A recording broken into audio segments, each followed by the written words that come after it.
Hello. So this video is just going to try and run you through the logic behind the car parking system to help you write your program. So I'm not going to be writing the program as you would do it in Circuit Wizard, and I'm not going to show you the circuit or the sensors. I'm just going to talk about how all the things relate together, and then it's for you to kind of fill in the pieces. So anyway, what we've got here is a diagram of the car park. Hopefully this makes sense to you. So you've got your kind of entrance way here where the car can travel in. There's an entry sensor 1 before the barrier and an entry sensor 2 after the barrier. This is how we make sure the car has definitely entered the car park. So it has to go through 1, barrier will raise, and then through the second one before the barrier will close and before it will count the car as being one of the 30 cars in the car park. Similarly, on the way out, there's an exit sensor 1 and an exit sensor 2 and an exit sensor barrier. The car has to brake the first one, barrier opens, car leaves, barrier closes, and then it can take 1 off the total of 30. There's also a green and a red light. As long as there's more than 30 spaces free, the green light will be on, and as soon as the counter for how many cars have entered reaches 30, the red light will turn on. Okay, so hopefully that makes sense to you. Keep it simple. There's no payment in this car park. There's no time delay, traffic wardens. There's literally just 30 spaces. That's all you've got to worry about. 1 entrance, 1 out. Okay, right. The best way to plan any system is with what we call flowcharts. All right, and I'm going to quickly go through flowcharts if you're not familiar with them. The shapes mean stuff, right? So the semicircle, like this, tends to mean a start or a stop. Anything in a rectangle is an instruction, so that might be like wait or move motor or turn LED on. Anything in a diamond box is a decision, so that might be has the sensor on the exit number 2 been triggered, for instance. Strictly speaking, you should actually use a parallelogram, one of these guys, if you're talking about turning a component on and off. So really a rectangle is an instruction like, I don't know, say wait or pause. This would be the one you use for like motor move, LED on. All right, so I won't mention that again, just be aware that those shapes mean things. So when you see me drawing them next, it'll make a bit more sense to you. All right.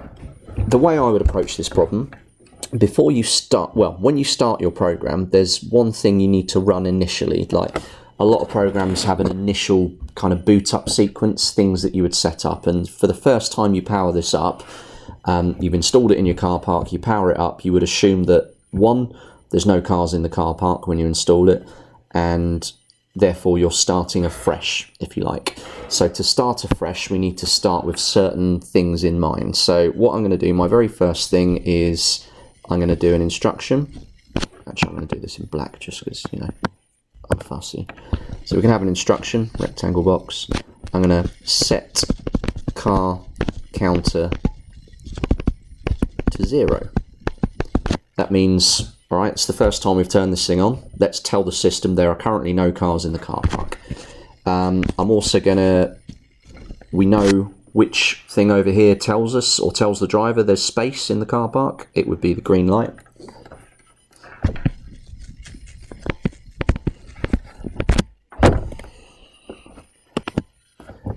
Okay, so green light is turned on to tell cars there is space. So that's an instruction, green light on. And then the other 2 instructions we need to do, we don't know what position the barriers are in, right? Whoever installed them might have left them up, might have left them down halfway, we don't know. So I'm going to make sure both barriers are closed. Okay, so I'm going to do another instruction. Well, actually, we're turning on motors here, so this should be a parallelogram shape because it's an output. Okay. Sorry, it's not very easy to draw. Close both barriers.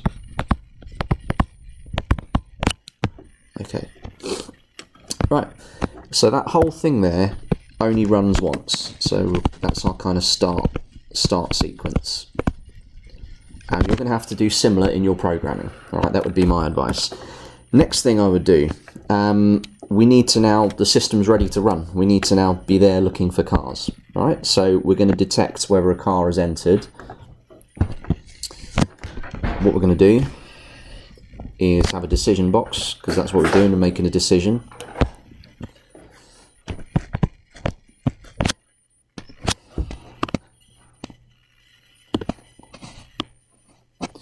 Right, so our decision is the entry sensor 1 on? Okay, so this guy over here, entry sensor 1, what we mean is there a car waiting? If it's on, we're assuming a car is like driven over it or driven through it, whatever you choose to use as your sensor. There are two answers to that question, yes and no, and that's why it's in a diamond box, because there's two paths. First thing I'm going to think about is what we do if the answer to that question is no. Okay, if it's a no, then what I would like to do is go, well, fair enough, there's no car waiting to come in. Later on, there might be a car waiting to come out. So I'm going to go, is exit sensor 1 on? Right, is there a car sat on the pad over here waiting to leave? We'll find out. There's two answers to that question, yes and no. Now the no is easy, right? We've started, there's no car waiting to come in, no car waiting to go out, so all we do is we go back round and check again. Now you need to be careful where you would join back up in your flowchart here. You don't want to join back up here, because all you'll ever do is constantly set the number of cars back to nothing if you do that. Right? We want to join back into this point in the loop. So we've only ever set the car counter to 0 at the start, only ever turn the green light on at the start, only close the barriers at the start, and then from that point forward we're constantly going round and round this loop going, is there a car waiting to come in, car waiting to go out? No, no, no. Alright, so that's the first kind of bit of the program. The next part of the program will be what happens if the answer to that is yes. So if there is a car waiting to come in, then what I would do is raise the barrier. So that would be a parallelogram. So raise entry barrier, and likewise we know this one's going to be, if there's a car waiting to go out, raise exit barrier. Now I've actually screwed up here, and I'll explain how in a minute. We've done things in the wrong order. I'm deliberately going to persevere though, because I want you to see a bug in a program and how I realised it's a bug and how we correct it later. So congratulations if you've already spotted this potential screw up in my program. But anyway, I'm going to raise the barrier. I'm then going to wait. I want to know the car has entered the car park. So I'm going to keep my barrier up until sensor 2 is triggered, because that means the car must have passed underneath it and must therefore be trapped in the car park. So I'm going to come over here now, make a bit more space. I'm going to go, so is entry barrier 2 on? Two answers to that, yes or no. Okay, if it's not, then I'll sit there and I'll go in a constant loop and I'll wait till a car, in fact actually, what I'm going to do is I'll join my no path back up to here. Alright, so if we've got some dawdling old person, they might not be old, they might just be useless. Sorry old people. So if I've got some old person sat just here in the space, alright, the barrier's gone up and they haven't realised, what's going to happen, it's going to go, alright, is there a car there? Yeah, raise the barrier. Have they driven through the second one? No. Are they still on the sensor? Yes. Keep the barrier up. Have they moved? No. And it'll keep doing that loop. All right. If at any point doddery old person changes their mind and reverses, it will go, are they there? No. Are they on the entry sensor? No, they've reversed. Okay. And therefore, it will hopefully keep the barrier closed. All right. So maybe I've spotted my first bug in the program. There's no way of closing the barrier again. So I'm going to change this loop to join up to close both barriers. I hope that made some sense to you. All right, so if the old person drives in, changes their mind, it will go, obviously the barrier will have raised once, it will go no, and then it will come back around this way. Cool. All right, is entry barrier 2 on? Sorry, is entry, that should say sensor, that would make more sense, Mr. Winter. Is entry sensor 2 on? If it is, we know they've entered the car park, so we can lower entry barrier. And now we need to tell our system that there's one car in the car park.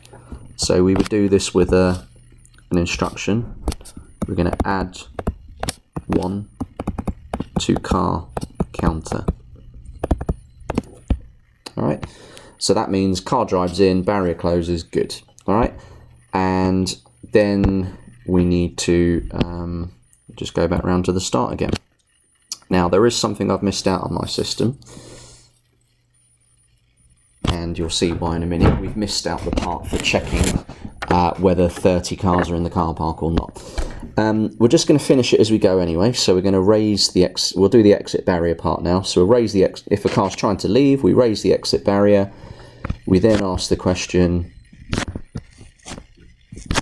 just zoom in, is exit sensor 2 on? We got yes, we got no. If it's not, then we're going to join back up to here. Alright, just like we did on this side.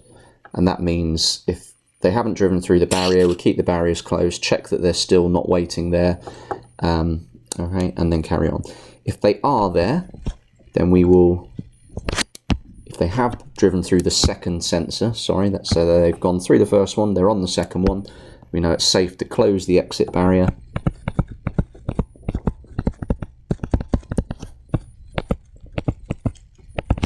And we know a car has left the car park, so rather than add 1, we will take 1 away from counter. Excuse my terrible writing on this screen. Alright, I should probably add some arrows in to make this a bit clearer. And good, that can go around and check. Now the problem with that system is it will allow infinite cars into the car park. What would happen if there's already 30 cars in there and this scenario happens? So there's 30 cars already in the car park. Is the entry sensor on, i.e. another car's trying to come in, it'll open the barrier and let them in, won't it? So what we've realised is in between here and here, we actually need a whole nother bit to our program. Now, I'm not going to splice that in properly, I'm just going to show you what it would look like. And I'm going to draw it over here. So what I'm actually going to do to save my face, oh, I'm sorry for the terrible zooming. Touchscreens are great up to a point. Right, I'm going to put in a go to check num.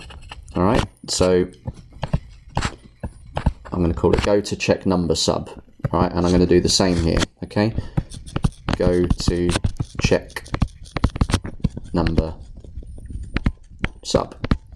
Now you'd be like, what are you talking about? What is go to check number sub? Well, that basically means it's a subroutine. I'm going to make a separate program that I jump to and jump back again. So I'm going to make a mini program over here. Now in Circuit Wizard it has these little dots. I'm giving you a clue there for a subroutine. And I'm going to call this mini program check number sub. Oh, what are you doing? You silly thing. Right. Check number sub. Okay. And all that's going to do is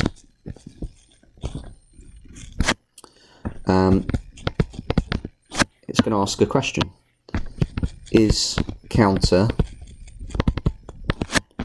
greater than or equal to 30? All right, because that's our maximum number of cars. So there's a decision. 2 answers to that, yes and no. If it is, then we want to do 2 things. We want to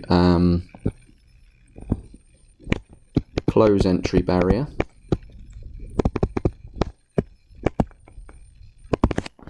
And we want to tell the driver that there's no space. So we're going to red light on. And if it's not less than 30, okay, then we don't need to worry about opening the barrier because that's already taken care of here. Raise entry barrier and raise exit barrier. We're just going to turn green light on. So if the question is counter greater than or equal to 30, and the answer is no, there is space. So it's green light on. Okay, and then what we will do is we'll go to a return box. Okay. Right, and that is the bell, which is about the time for your lesson to start. Now, this is not completely foolproof, but this is a good start for you to follow. The problem I want to point out to you is this. We go and check our numbers. It goes, is the count greater than 30? Well, it is, so let's not enter any cars in. Let's turn the red light on and return. Return will jump straight back here, and then it will open the barrier again. So really, you probably want to integrate this bit into your program directly in here, but rather than returning, it needs to go to another point. Now, I'm deliberately not going to solve every single bug for you and give you the exact solution. And in either case, you're going to have to kind of program and convert this into Circuit Wizard flowcharts to make it all make sense. But I just wanted to give you an idea of the logic and the order of the decisions and the types of decisions you're going to have to make. All right. The commands you will need in Circuit Wizard, I'll kind of write next to them. Take one away is known as deck. Add one is known as ink. These are digital decisions. So these diamond boxes are digital, just called digital. These kind of, for moving a servo motor, that's under the motors command. And for turning lights on and off, that would be outputs. All right, and then subroutine, if you decide to use it, would be these things, subroutine and return. All right. Unfortunately, you have to solve this problem yourself, and I've been quite generous to you there with this video. If you've chosen to pay attention, good. If you didn't, maybe watch it again, or start building it and then come back to this, okay? But this is my starting point for you.